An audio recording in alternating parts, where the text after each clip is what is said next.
Hello.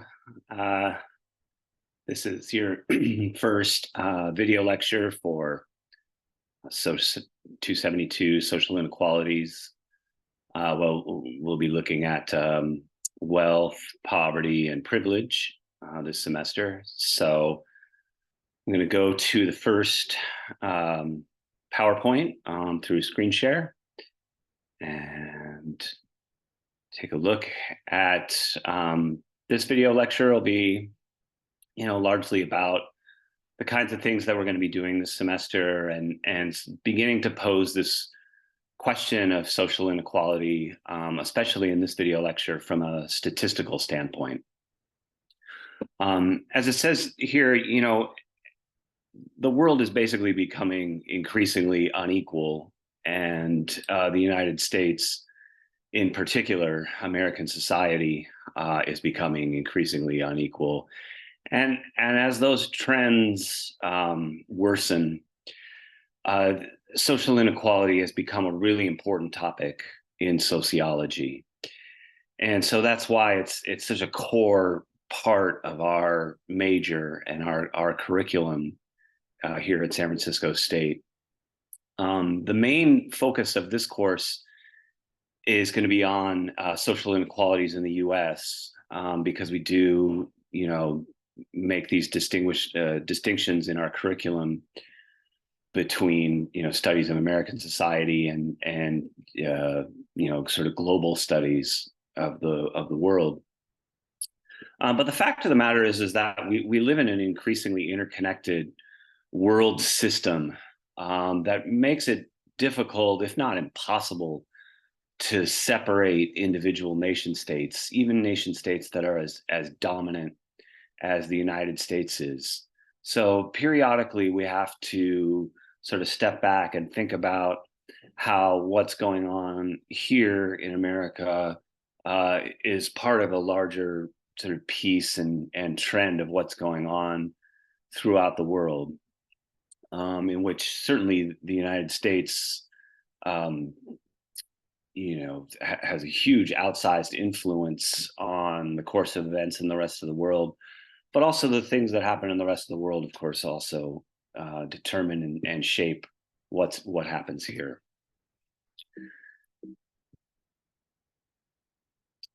So we start with basically like a series of questions. And like I said, a kind of a puzzle in which we're going to spend the rest of the semester trying to understand why things are the way they are and how things got to be that way. The question that we're going to start with in this lecture is about, just like what is social inequality and how do we measure it statistically, in quantitative data, especially in terms of wealth, income, and poverty. So the bulk of the first class today will be kind of like giving you a landscape of the trends, especially quantitatively and statistically, in terms of the direction that things have been going, and what we mean by these concepts, these categories of wealth, income, and poverty. Starting in the next lecture, we'll be looking at the question of how have sociological theorists sought to understand social inequality using concepts like class, status, and cultural capital. And how do these sorts of inequality intersect with those of race and gender in a matrix of domination? Matrix of domination is a key term used by the sociologist and Black feminist theorist named Patricia Hill Collins. The ideas from sociological theory, about class, status, and cultural capital stretch back at least to Karl Marx and Max Weber, two very essential figures in the development of sociological theory. More recently, with a fellow named Pierre Bourdieu, who coined this term of cultural capital. So with this second set of questions, we're asking sort of like how sociologists, especially classical social theorists who've been very influential in the discipline, how they have sought to understand these social inequalities and the concepts and categories that they've used in an attempt to understand them. Thirdly, we'll be looking at how the dynamics of social inequality have changed over time. So this is a more kind of a historical question about how things, how trends have gone in different directions over the decades and even over, the last century or so. The key moment, that the sort of transitional, pivotal time that we're going to be looking at is the 1970s. Because it's at this point that a lot of the trends, which had been towards, more and more equality, reversed and kind of did a U-turn. And since the 1970s, we've seen a world and particularly American society that has become more and more unequal. So we're going to ask, what are like the political and economic factors that have caused social inequality to worsen since the 1970s? I'll give you a little bit of a hint with that in this lecture, but we'll go full blown into it in a couple of weeks. And then the last two questions are ones that we really kind of spend the bulk of the rest of the semester investigating. The fourth set of questions are about this concept of social reproduction. How are inequalities reproduced from generation to generation? How are inequalities reproduced in social institutions like schools and the family, the workplace, the state and state policy? All of these institutions have an important role to play in reproducing social inequality from one generation to the next. And likewise, secondly, with what we call systems of representation, where we mean like the media and language and culture and more kind of like the experience of everyday life and social interaction, which also are important factors in considering how social inequalities are reproduced intergenerationally. So with these fourth questions, we're kind of looking at how is it that even though in American society people kind of like they like to think that everyone has equal opportunity and anyone can go out there and make it if they work hard enough and so on and so forth. The fact of the matter statistically is that most people end up in the same class that they were born into. That most people, don't, experience a tremendous amount of social mobility one way or another. That the norm really is social reproduction, and mobility is kind of the exception to that norm. So we want to understand how that is. How is it that people, generally speaking, end up in the same position in terms of class and status that they were born into? And then, lest things get too depressing, we have a final set of questions that we're going to be looking at really like the last 3 or 4 weeks of the semester about what we call social movements, about organized grassroots movements, in this case, that have resisted inequality and sought social change. Whether we're talking about movements for social justice in terms of racial equality and gender equality, whether we're talking about the labor movement, the working class, the union movement. The questions that we'll be asking, have to do with what can be done to transform the social institutions and the systems of representation that perpetuate inequality. What have people done in the past? What kind of ongoing struggles do we see today? We want to sort of end this semester on a high note with thinking about how these are inequalities that, may be deeply entrenched in our society, but they're not inevitable. And people have stood up and fought back, and people have created made important changes in our society through struggle and organization. And that's just as important part of the story as the questions of how inequalities are reproduced. So these fifth set of questions are really about resistance and what we call social movements.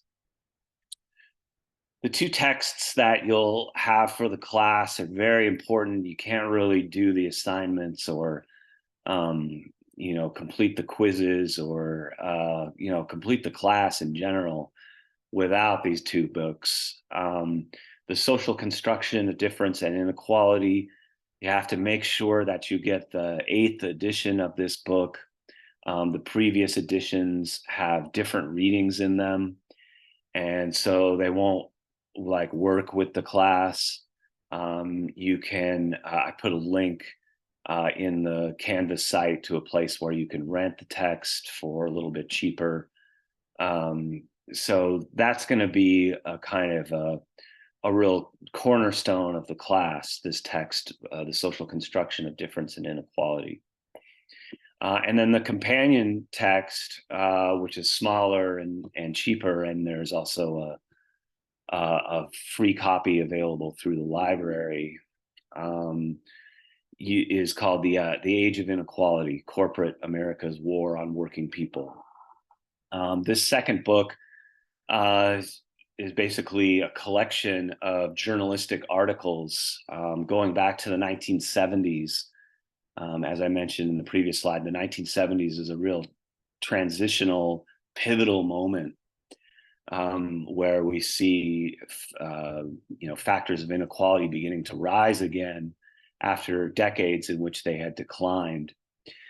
And so this text, The Age of Inequality, gives you a kind of a more journalistic kind of feel. The articles are shorter, they're easier to read, they're less kind of scientific than the other text.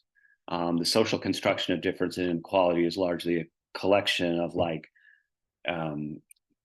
social science, like sociological, scientific articles that are going to have more statistical data, more ethnographic data. They'll be a little bit longer, and they'll be more, written by and for social scientists. Whereas The Age of Inequality is a little bit more journalistic. The articles are shorter. They're meant to be read by the more general audience and not just people who are specialists. So I use these two books, I hope, in a way that's like complementary. And so you'll definitely be using them both. The Social Construction of Difference and Inequality will be the main thing that you need for your writing assignments. And then your quizzes will also feature questions from both books. So this question, this first question of what do we mean by social inequality and how do we measure it? We're going to define social inequality in this class as systems of power and domination which determine access to resources like housing, healthcare, education, and employment. I think it's pretty obvious, if you've got your eyes open, to see that this is a highly unequal society when it comes to access to all four of these things.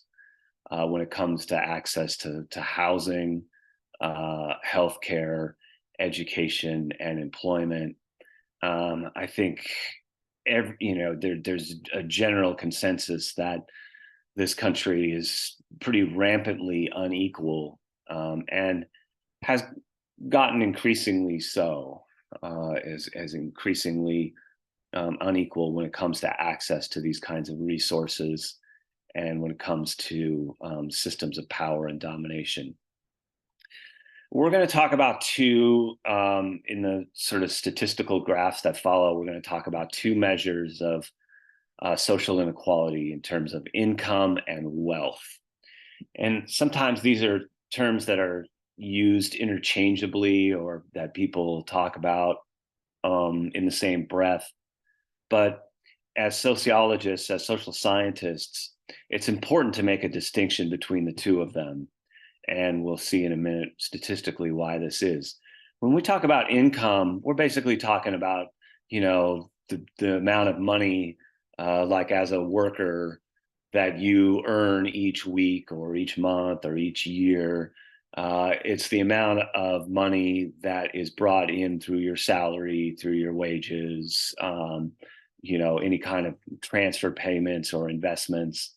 But, it's basically the amount of money that's going into your, bank account or under your pillow or wherever you keep your money, that's coming in at a given, interval of time, a week, a month, a year, etc. Whereas wealth refers to the sum total of a person's assets.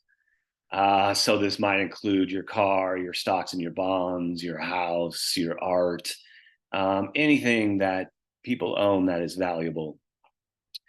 For most people, a home is their primary source of wealth. We'll see that, for the super wealthy, that's just kind of the tip of the iceberg. The super wealthy, a lot of their value, their wealth is in things like stocks and bonds and even in art.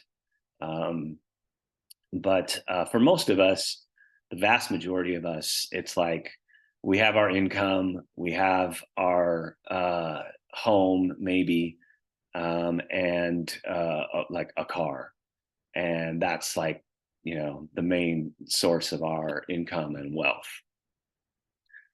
When we look at the trends, we see why this is such an important distinction to make, because wealth inequality in America is far larger than income inequality. Income inequality is definitely unequal, where you have as it shows here in this pie chart, the richest 20% of the country takes home about almost half of all of the income that's paid out.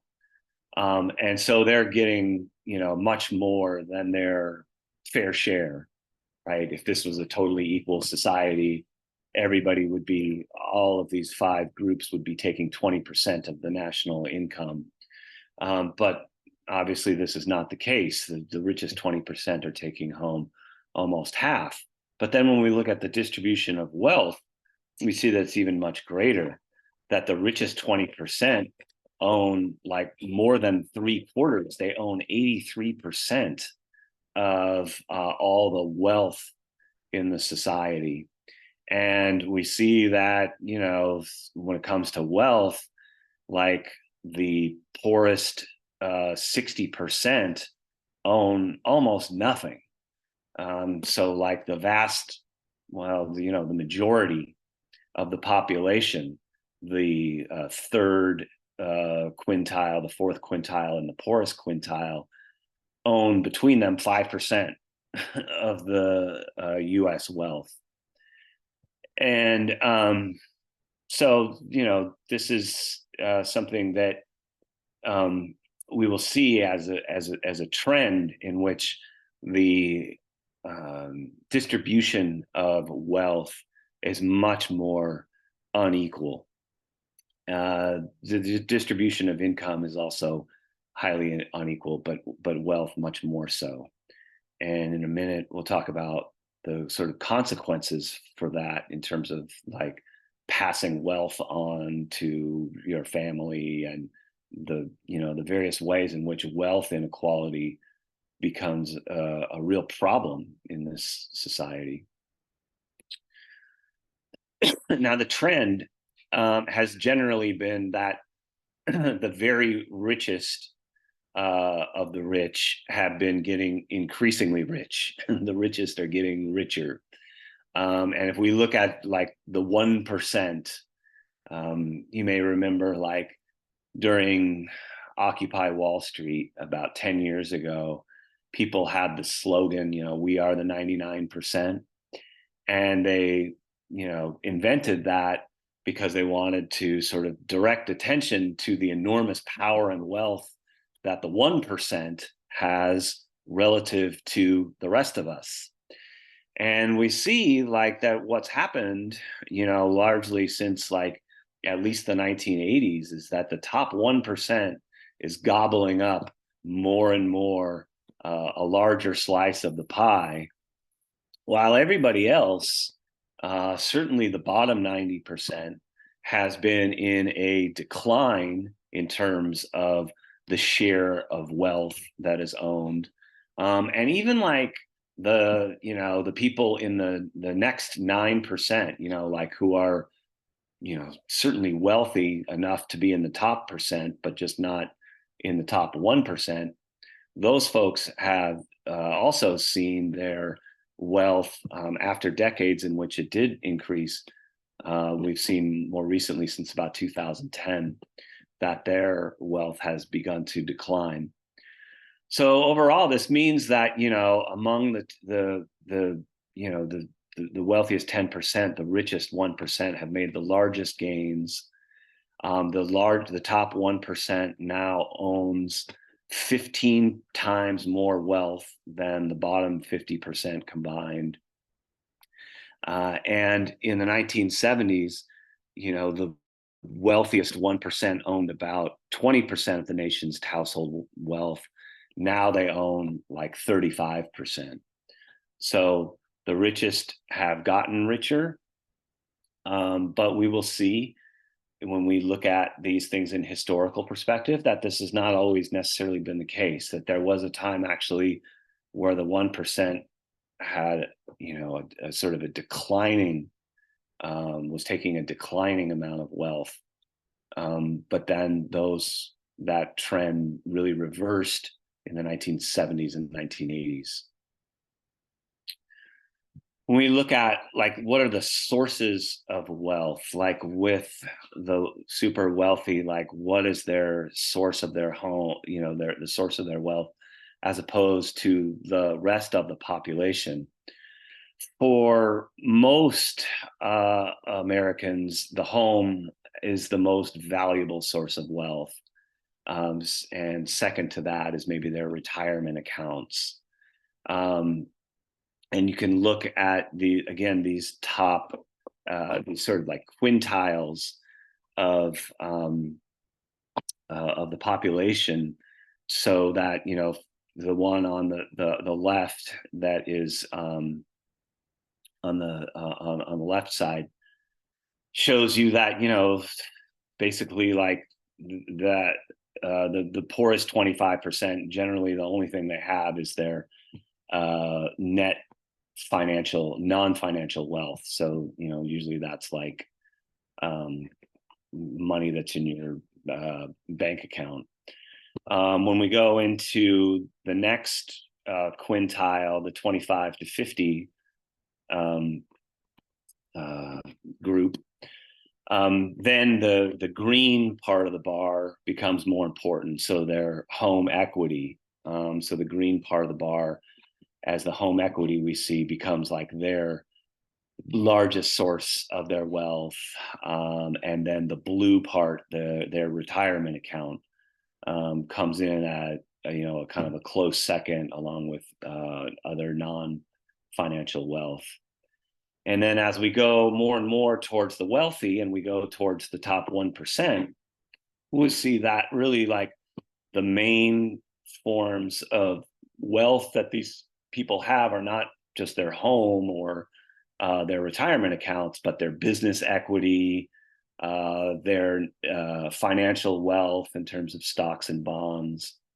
So what's happened, like over the last 40 years or so, is that the gains economically of the top 1% have largely come from the increase in their shares of stock. And it's been the richest 1% who really have benefited from that, because they own about half the stock market. All right. So if you invested, say $1,000 in the S&P stocks during the 1970s or 1980s, it's probably worth 40 times that today. even with adjusted for inflation. So this has been the main way in which the rich have gotten even richer is through their sort of financial gains in the stock market and in business equity. Now, why is this like a problem? Or what is what are the ramifications for our society for this? Well, one thing that we need to consider is what we call intergenerational transfers of wealth. Basically, how do the wealthy kind of like pass on their wealth to their children in a way that is kind of like antithetical to the values that American society is at least supposed to run on. The values that American society is supposed to run on is the idea that, we all have an equal shot, and that we should succeed based on our merit, based on our hard work, based on our, intelligence and our values. And the fact of the matter is, though, when you have this enormous wealth, it's going to be passed down in a way that is fundamentally unfair to those principles. The growing wealth of the 1% has allowed them to pass more and more wealth onto their heirs. As we see here with the heirs of the Walmart empire, the Walton family. These are folks, only 3 of them are pictured here, but there are 7 of them in total who are on the Forbes billionaire list, apparently for doing nothing other than like having been lucky enough to have been born into the right family. The United States is now on the cusp of the largest intergenerational transfer of wealth in history. And as these wealthy baby boomers, pass on, they're going to leave somewhere between 30 and 70 trillion dollars of wealth that will go to their children over the next 3 decades. And if those kinds of trends continue after a few generations, we could be looking at a situation where almost all of America's wealth could be in the hands of a few thousand families. That's usually the kind of thing you see like in a developing country, or in a country with like a high amount of like corruption, where like a very small elite owns all of the wealth in the society.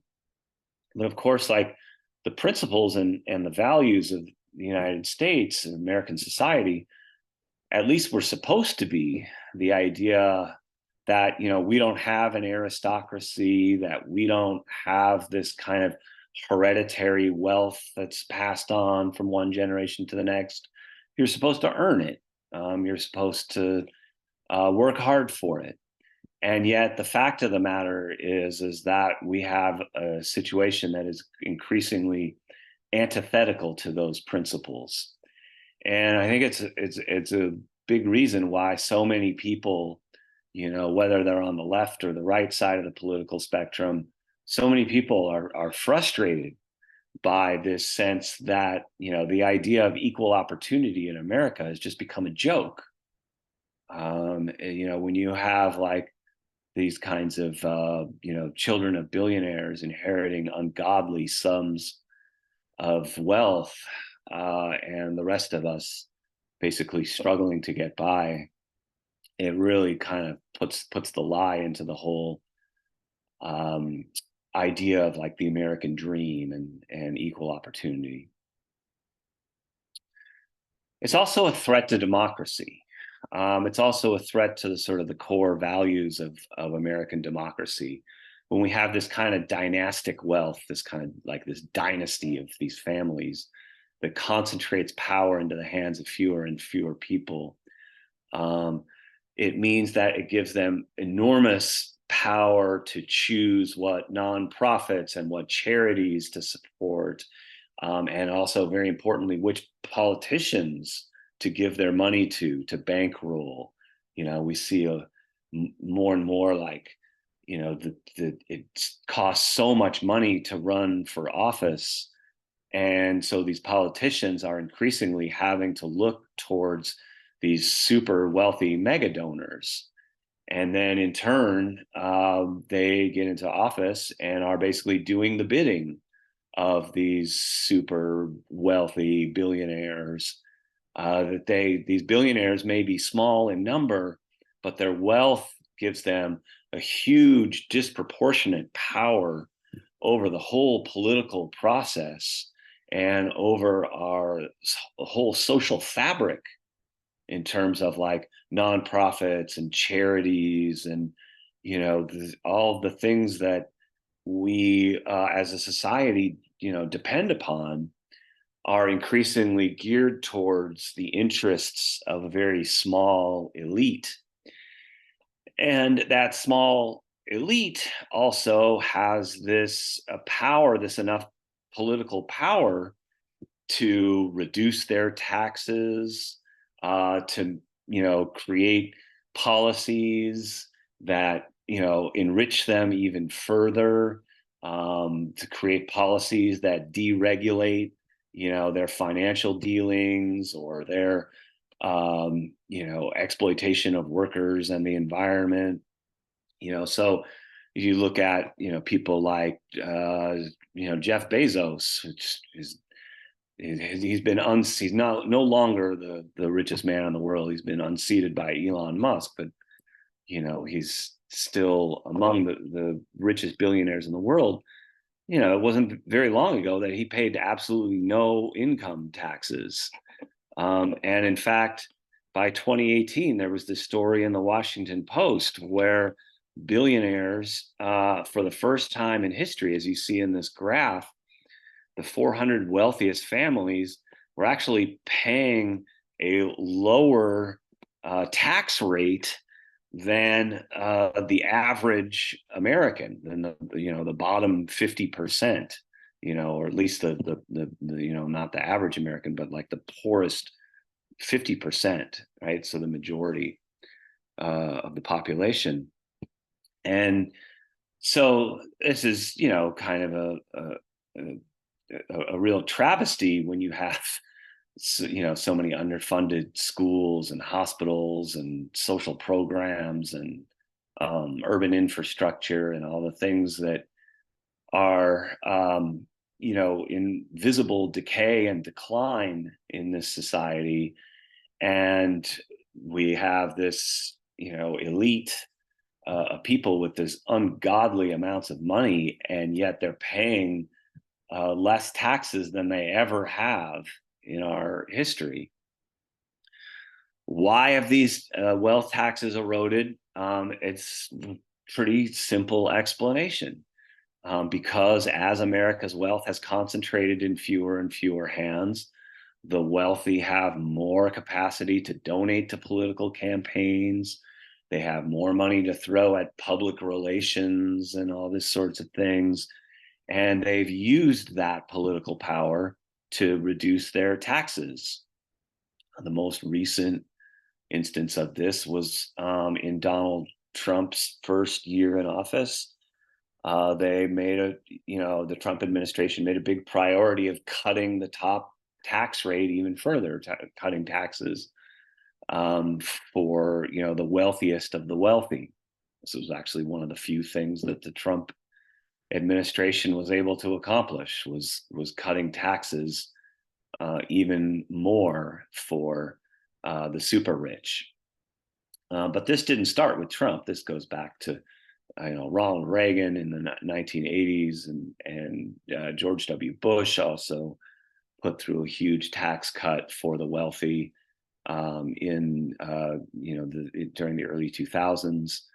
So this has been a sort of a long-term trend, as you see from the graph, where the effective tax rate for the 400 wealthiest family has declined from almost 60% down to somewhere around about 20, in the low 20s.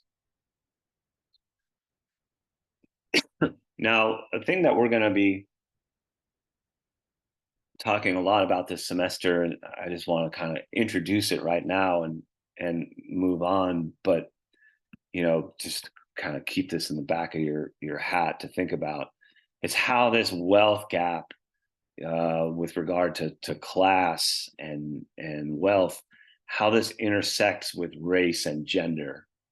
So we're going to be talking about the racial wealth gap in the United States and the gender race wealth gap in the United States. How wealth concentration magnifies these racial and gendered inequalities, such that the typical single woman owns only about 32 cents of wealth for every dollar of wealth owned by a man. And when we look at race, it's even more starkly unequal, that the typical Black household owns just 13% of wealth for every dollar of wealth owned by the typical white household. Now, the main reason for this, we'll be going into this deeper in a couple of weeks, but the main reason for this has to do with the housing market and discrimination in the housing market, and the sort of the historical legacies of discrimination in the housing market, in which, going back to the 1950s and 60s, there was the government basically subsidizing the growth of the suburbs and suburban housing, which created a lot of wealth for white middle class families, but at the same time systematically excluded and discriminated against non-white families. And this has enormous ramifications in terms of the intergenerational transfers of wealth. The way that white families, even white families that are not rich, still have a nest egg and still have home value and wealth that they can pass on to their children, or they can take another mortgage out on to help pay for their children's college education or something like that. And in non-white families, that is much less likely to be the case, that there will be wealth to be passed down from one generation to the next. And so it creates this kind of treadmill kind of effect, in which those who are born into households that have wealth, especially in the housing market, are able to have a leg up in competition and opportunity in comparison to those who come from households without that kind of wealth advantage. So this is a very important topic that we're going to kind of I just want to give you a sort of a taste of it right now, and we'll explore it through the readings in a couple of weeks more, and we'll really look more specifically, especially at the historical legacies of housing discrimination. When we go from thinking about wealth to thinking about issues of poverty,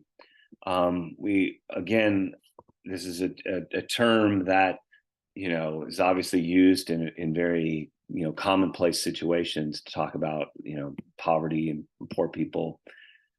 Social scientists and sociologists and people who work in government institutions and with government data, we have a more specific way of defining this. The United States government basically defines poverty in terms of the food budget for a family, and that definition of poverty was instituted in the 1960s and has remained ever since. In 2020, there were roughly about 37 million Americans in poverty, about 11% of the total population. This has roughly been the case since about the 1980s, 1970s. the amount of people living in poverty in the United States has roughly hovered around 11 to 15% at any given time, with something like about 35 to 40 million people living in poverty. The United States made a lot of progress, as we'll see, in reducing poverty in the 1950s and 60s. But since, around the 1970s and 80s, it's kind of flatlined. We haven't really made much progress in terms of reducing poverty at all in the society. Especially abysmal, and in my mind, kind of shameful, is the poverty rate among children. The poverty rate among children under 18 has generally been higher than it is for the rest of the population. So the rate of child poverty in the United States is more like about 20%. And we'll talk about why that is in terms of our policy failures as a society, why we have kind of failed to invest in youth, why we've failed to take care of younger people while conversely have done a lot to eliminate elder poverty, older people being in poverty. We have not made as a society the same kind of commitment to reducing child poverty. Over the past several decades, the fastest growing group of poor people has been female-headed households with children. And some people refer to this as the feminization of poverty, in which women who are trying to raise a family with just a single income have been more vulnerable, and their children also more vulnerable to falling into the ranks of poverty. This has to do with trends in terms of higher divorce rates, and in terms of greater numbers of single female-headed households. But it also, again, is also a reflection of our policy failures as a society, our failures to take care of those most in need.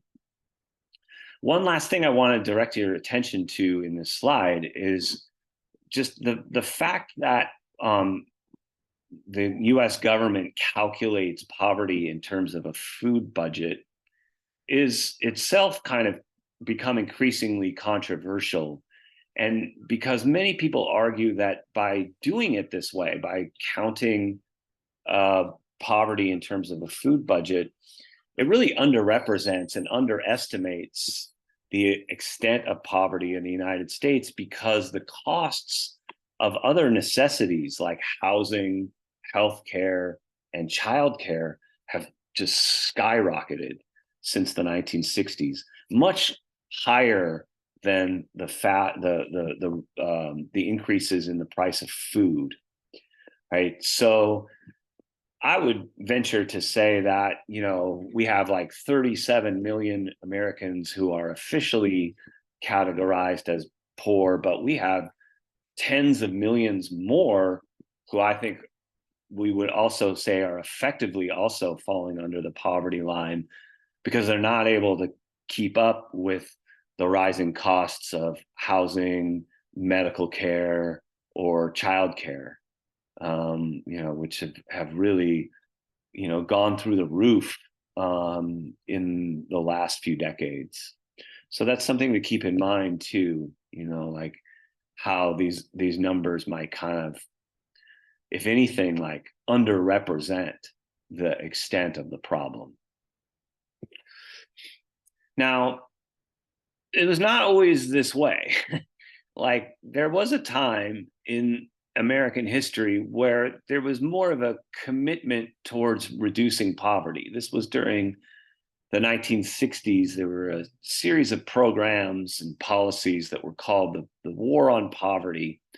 And as you see from these two graphs, both the number of people in poverty and the poverty rate declined pretty significantly between 1959 and 1970, maybe 1975, like basically in the 1960s and into the early 1970s.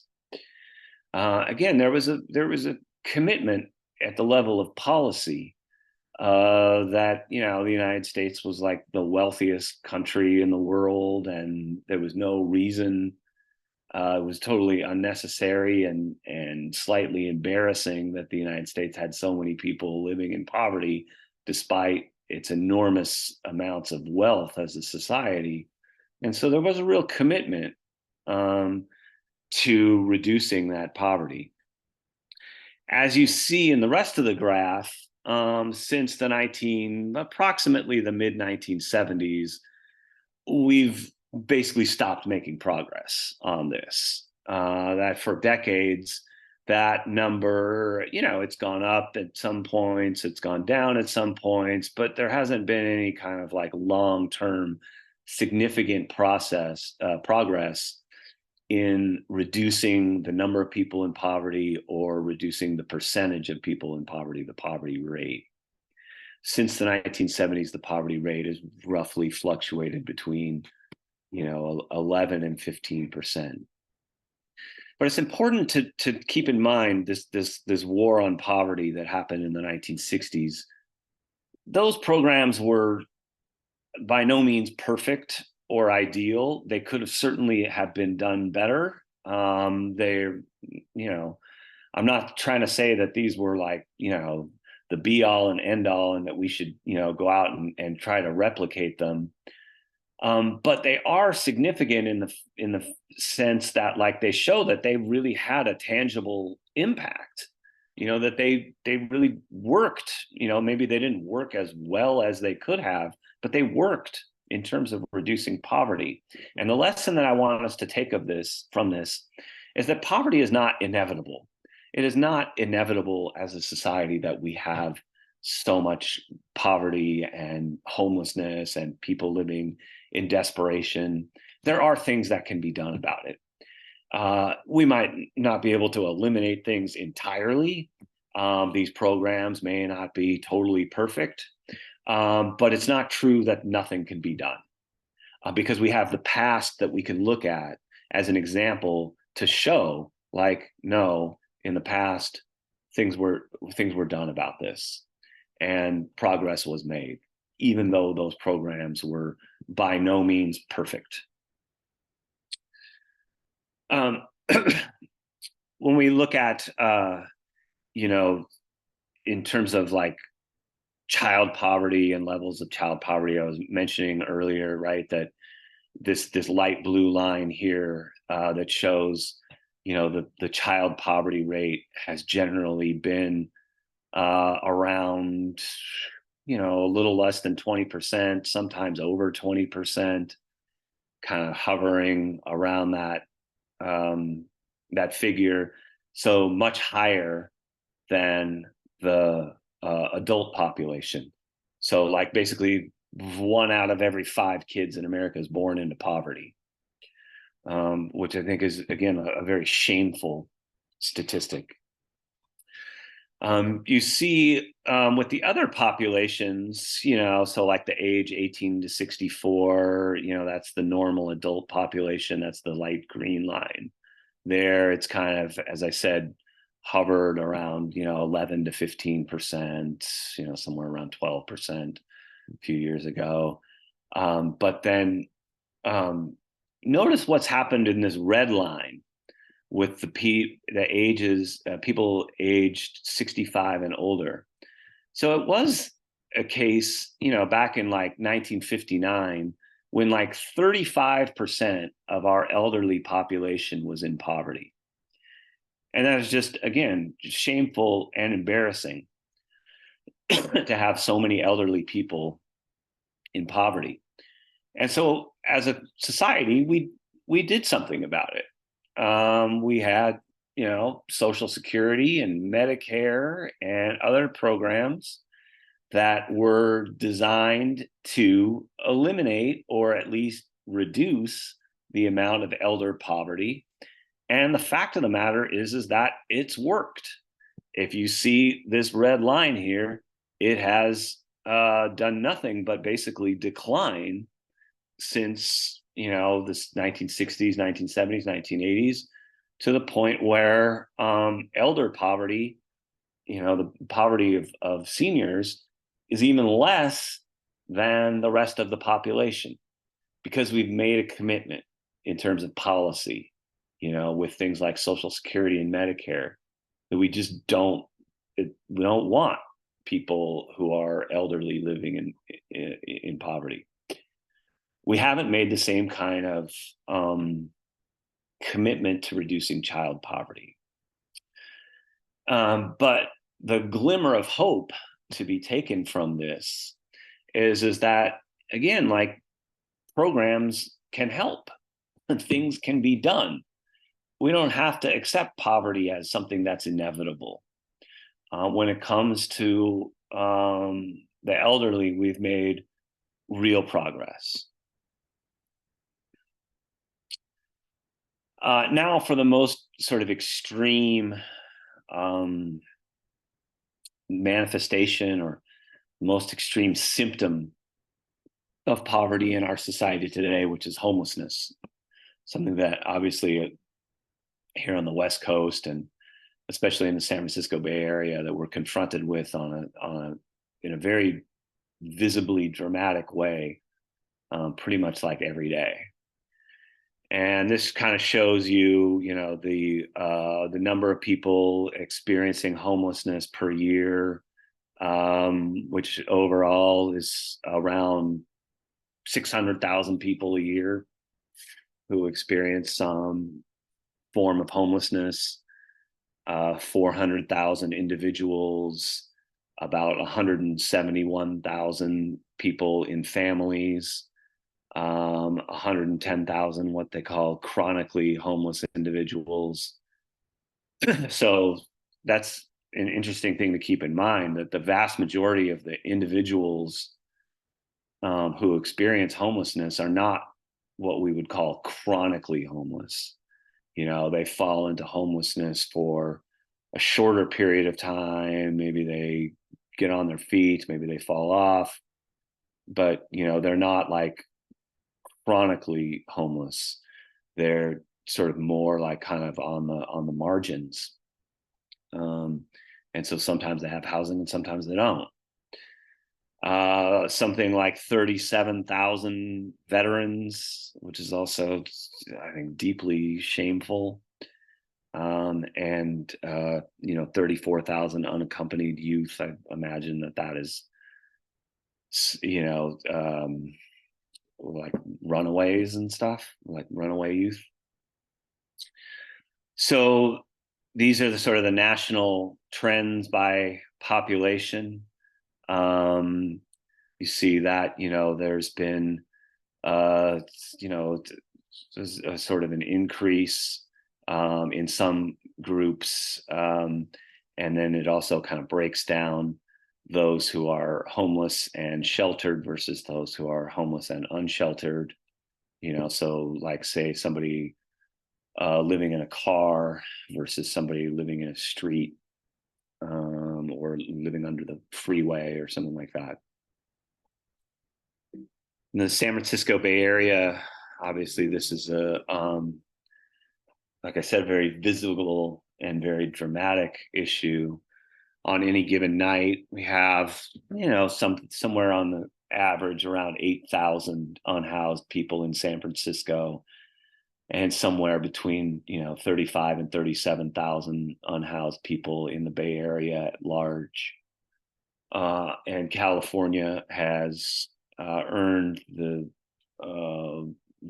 something it shouldn't be proud of. Has become the number one state, the leading state for homelessness in the United States.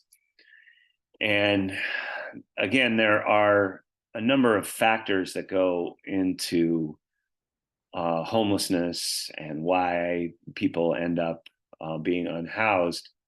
But the number one reason has to do with the lack of affordable housing.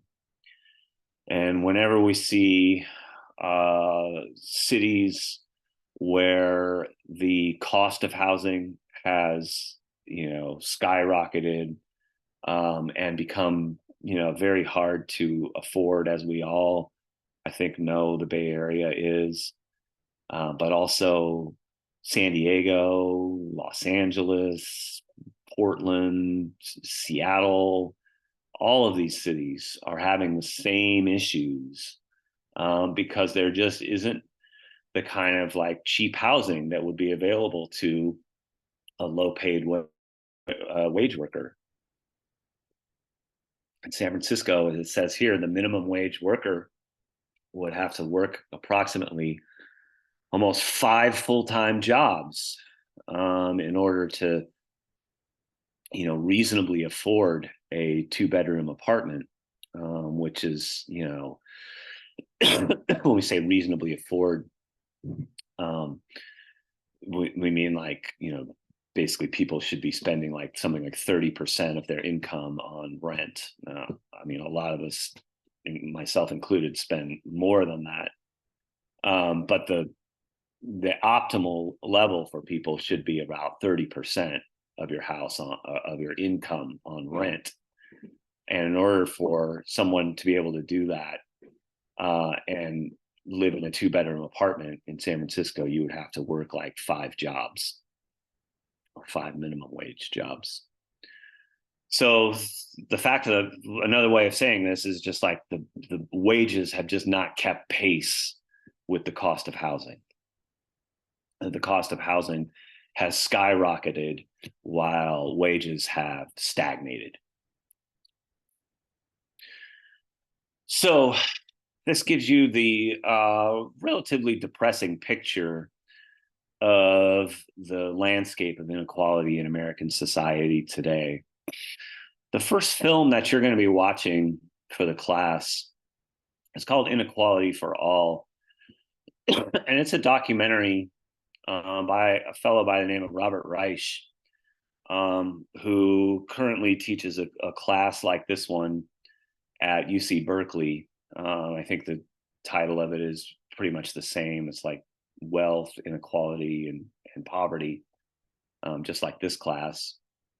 But Reich, has a long and storied career in government. He was the Secretary of Labor under Bill Clinton. He was an advisor to other Democratic administrations. And in, I suppose, maybe 10 years ago, he made this documentary that tries to answer this question of like, why is it that inequality began to rise in the 1970s after decades in which it declined? And he sort of, among the different statistics and data that he throws at you, he puts out this graph of the top 1% income share that kind of shows the trends of inequality. So, when the top 1%, when the richest of the rich were taking the greatest share of the, national income, the biggest slice of the pie in America, we have to go back to 1928 to see a time that's even comparable to our own. And 1928, of course, was like the year before the Great Depression started. In 1929, you have the great crash in the stock market, and then the beginning of the Great Depression in the 1930s. So after 1928, you see that for decades, the top 1% was taking home less. They were taking in a smaller slice of the pie.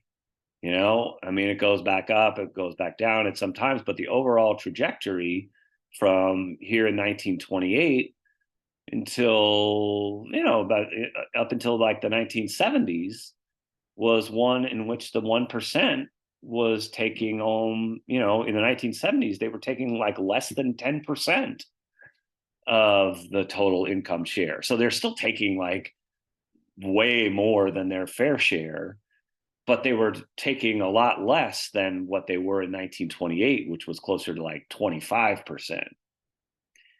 So we see that like for decades. I mean, like for like 50 years between 1928 and let's say 1978, the 1% was, taking in less. And then we see that like beginning around 1980, things start to go back in the other direction.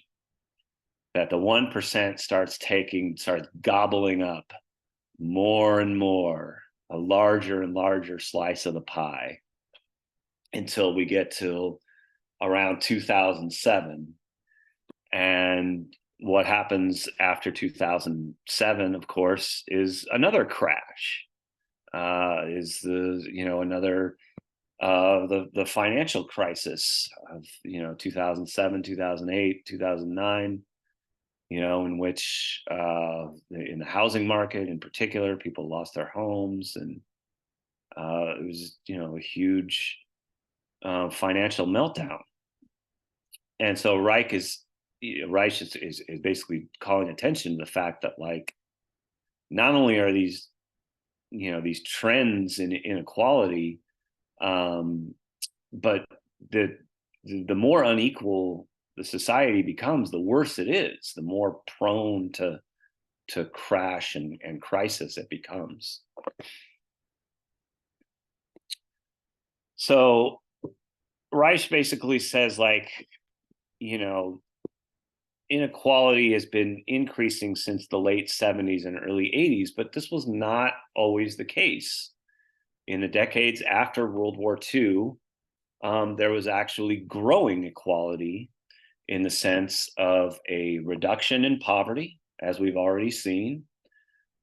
This period, especially after World War II in the 1950s and 60s, we see the growth of the middle class. We see and we see, as we saw in the last graph, the richest 1% owning a declining share of income and wealth. American society was still highly unequal during these times. There were still tremendous injustices, especially around race and gender. But it was a society that was trending in the direction of more equality. As imperfect as it was, there was a time when this society was not just like the rich getting richer. Reich refers to this period, roughly between 1947 and 1977 as the Great Prosperity. And the social policies of that time were characterized by higher taxes on the wealthy, public investments in higher education, housing, and highway construction. So the government was more involved in building new freeways, building houses in the suburbs, investing in colleges like San Francisco State. There was a war on poverty, as we've seen, an attempt to reduce the amount of people living in poverty. And there was also, this was a time of stronger unions and greater union representation in politics. This is another piece of the puzzle that we'll look at more in the weeks to come. So this was by no means a perfect situation. The United States was not like, some utopian society of equality and justice. There was, greater equality between the social classes during this time, but there were still these tremendous inequalities of race and gender that sort of kicked off the the civil rights movement and the women's movement and these social movements of the 1960s and 70s, because American society was still fundamentally unequal. But the fact remains that we can kind of take some glimmer of optimism, some beacon of hope in the fact that once upon a time, this country did do things differently. And it was never perfect, but we did make progress. We did make progress in reducing poverty. We did make progress in terms of creating more equality, in terms of creating a larger middle class. And so if it could be done once, I think we can take some optimistic hope in the fact that it could be done again. Like, it's not inevitable that the rich just keep getting richer and the rest of us, have to suffer and barely get by. So here we see another sort of complementary graph statistic on the long-term distributions, trends in the distribution of wealth. So the dark blue line is the percentage that's owned by the bottom 90% of families, and then the light blue line is the one that's owned by the top 0.1% of families. So like the richest of the richest of the rich. And again, we see the same kind of trends. Like during the 1920s and up till the Great Depression of the 1930s, the bottom 90% were getting less, and the top 0.1% were getting more. And then the trend started to reverse around 1930. And at that point, the bottom 90% took home an increasing amount. Roughly, you can see there until about the 1980s. And the richest 0.1% saw their share decline roughly until about 1980. And then in the 1980s, the trends start to go in the other direction. The top 0.1% takes more, the bottom 90% takes less. Again, these are things that are not inevitable. They have to do with public policy. In the case of the 1980s, of course, you have the Ronald Reagan administration, and the Reagan administration most certainly did all kinds of public policy things in which they cut taxes for the wealthy and wanted to basically enrich the already rich, and conversely kind of like punish the poor for being poor.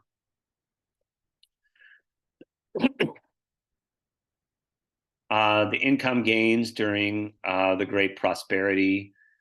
Again, this is an interesting chart to look at, because if you look at the green bars on the chart, that's how much that particular group saw their income increase between 1947 and 1979. So during this period of the Great Prosperity between the 40s and the 70s. And you see that the people who actually saw the biggest annual income gains were the poorest fifth of the population. The poorest 20% of the population saw an annual income gain of 9.83%. So this is a big part of like how this country reduced poverty, in during these decades in the 1950s and 1960s. And the smallest gains in terms of income were made by the top 1%. So the top 1% only saw their income increase by 7.17%, whereas the lowest fifth saw theirs increase by 9.83%. Then the red bars basically show how things changed in the 1980s and 1990s and into the 2000s. And here again, we see that basically the situation was totally reversed. That those who took the lowest fifth saw the smallest increases in gains, and the top 1% saw the largest increases in gains. So again, the trend reverses towards one of greater inequality. Another way to think about this is to think about productivity and wages and like economic growth, and who has benefited from economic growth, and how has that economic growth been like shared and distributed across the population. And again, we see two different stories about the same society in two different periods of time. In the period, as this graph shows, between the 1950s up until like about 1979 or 1980, we have a tremendously dynamic and growing economy, and wages are going up along with that. So in this period up until 1980, we have productivity increasing by 108%, so like doubled, right? So the average American worker, in other words, is producing twice as much stuff as they did in like the 1948, right? So the productivity between 1948 and 1979 doubles. And compensation, like the amount of money that workers are being paid, is also increasing at about that same rate, at 95%. So that the commonplace way of thinking about this, the easiest way of thinking about this, is that between 1948 and 1979, we had an increasingly productive economy, and workers were the ones who were benefiting from that because their wages were going up at the same rate that economic growth was going up. Workers are producing more stuff, and they're being rewarded with higher wages. What happens after 1979 is that productivity continues to increase. So productivity goes up by another 72.2%. But this time, compensation does not keep pace. Wages stop going up as dramatically. They only go up by 17.2%. So now it's like workers are still continuing to produce more stuff. There's still this like pretty high level of economic growth, but now workers are not benefiting from that. Workers are saying their size of their paycheck is basically the same, or only increasing a little bit. So if workers are not benefiting from this increasing productivity, if workers are not benefiting from this increasing economic growth, then who is? Who benefits from this growing gap here that we see between productivity and compensation? Before 1980, there's almost no gap between productivity and compensation. They're both going up at just about the same rate. But after 1980, they diverge from one another. And so the question then becomes, well, if it's not the workers, who is benefiting from this economic growth? And the answer should be pretty obvious by now, given all the previous slides that we've shown, that it was their bosses. It was the employers, it was the business, it was the people that own the stocks, it was the people that owned the financial assets, the business investment. Those were the ones that benefited. So you had an increasingly, we still have economic growth and still increasing productivity, but the people who are benefiting from that are no longer working people, but are now the business elite, the 1%. the people that own.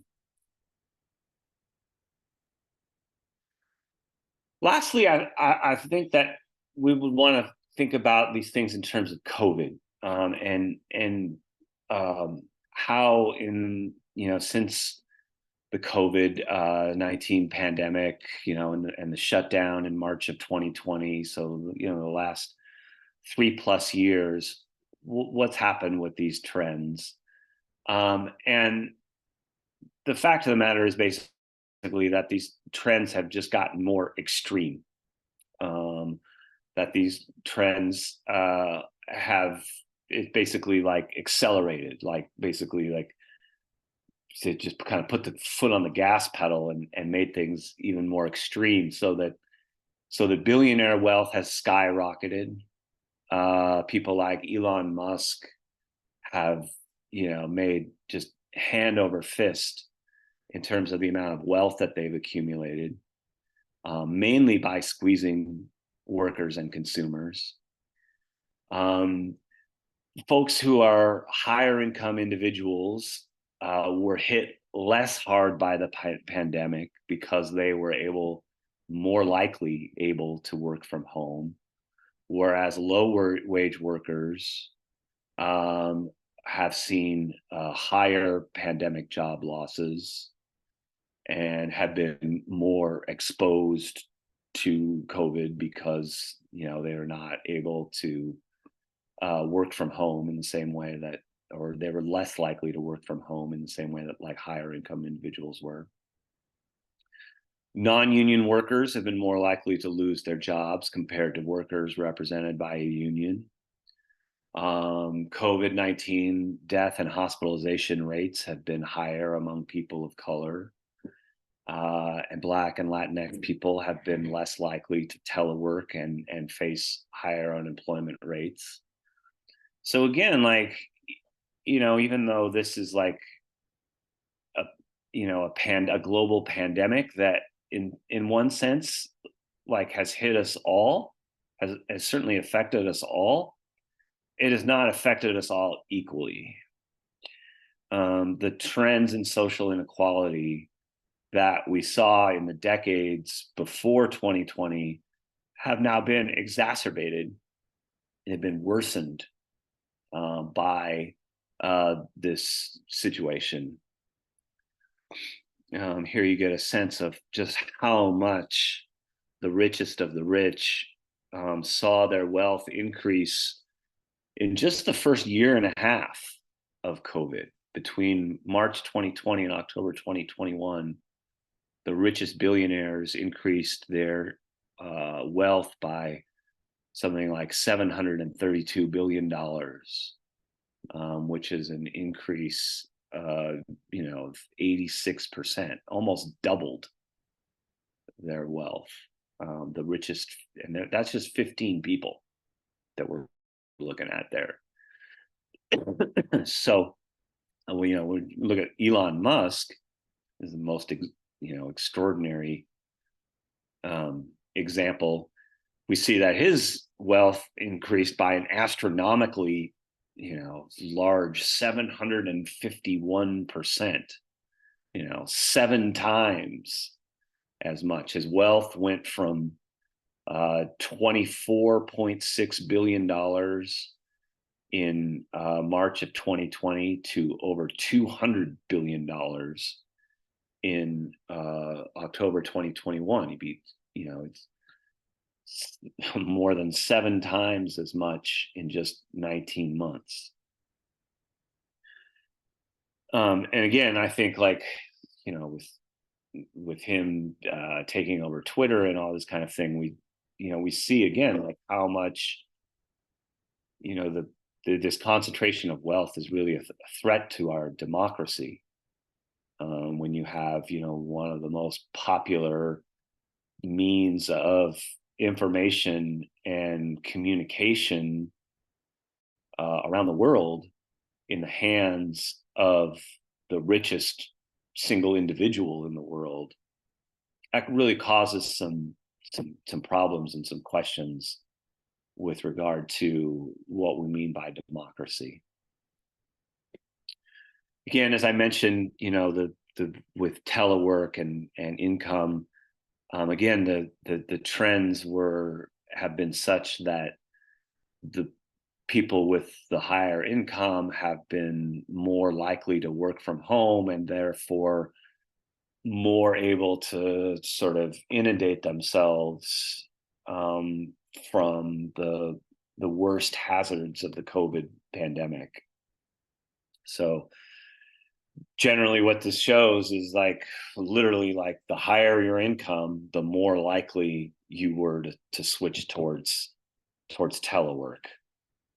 And conversely, the lower your income, the more you are likely to still have to go do face-to-face kinds of employment. And so totally different risks for different groups of people to the physical, but also like the mental and economic harms of COVID-19.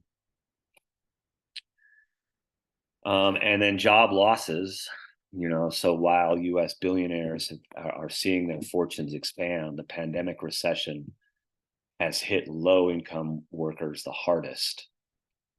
And so, according to this study by the University of Chicago, the lowest income group had the highest job loss rate between February 2020 and the end of June, while the highest income workers had the lowest job loss rate during this period.